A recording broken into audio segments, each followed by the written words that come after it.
कुछ क्राइटेरिया रखा गया है क्लास 11th में एडमिशन लेने के लिए।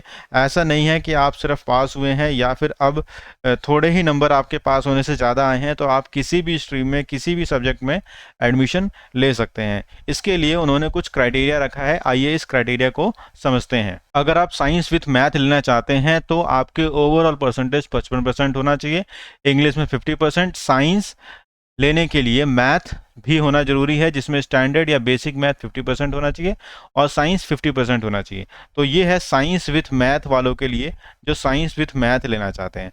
कुछ ऐसे विद्यार्थी भी होते हैं जो साइंस विदाउट मैथ लेते हैं, यानी बायो लेते हैं।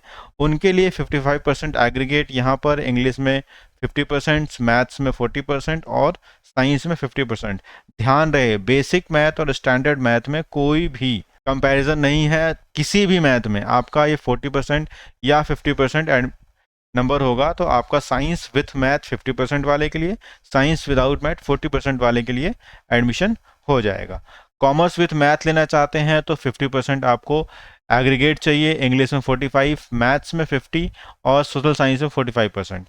कॉमर्स विदाउट मैथ के लिए ये 50, यहाँ 45, इंग्लिश और हिंदी दोनों मांगा गया है 45% मार्क्स कॉमर्स विदाउट मैथ के लिए।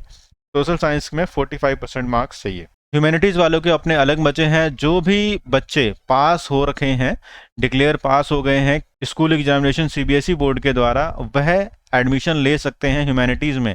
प्रॉब्लम यहाँ पर यह है कि अगर उन विद्यार्थियों को इकोनॉमिक्स लेना है तो उनके 45% मार्क्स होने चाहिए कम से कम। अगर उन्हें ह्यूमैनिटीज़ लेना है विथ इकोनॉमिक्स तो 45% मार्क्स होने ही चाहिए।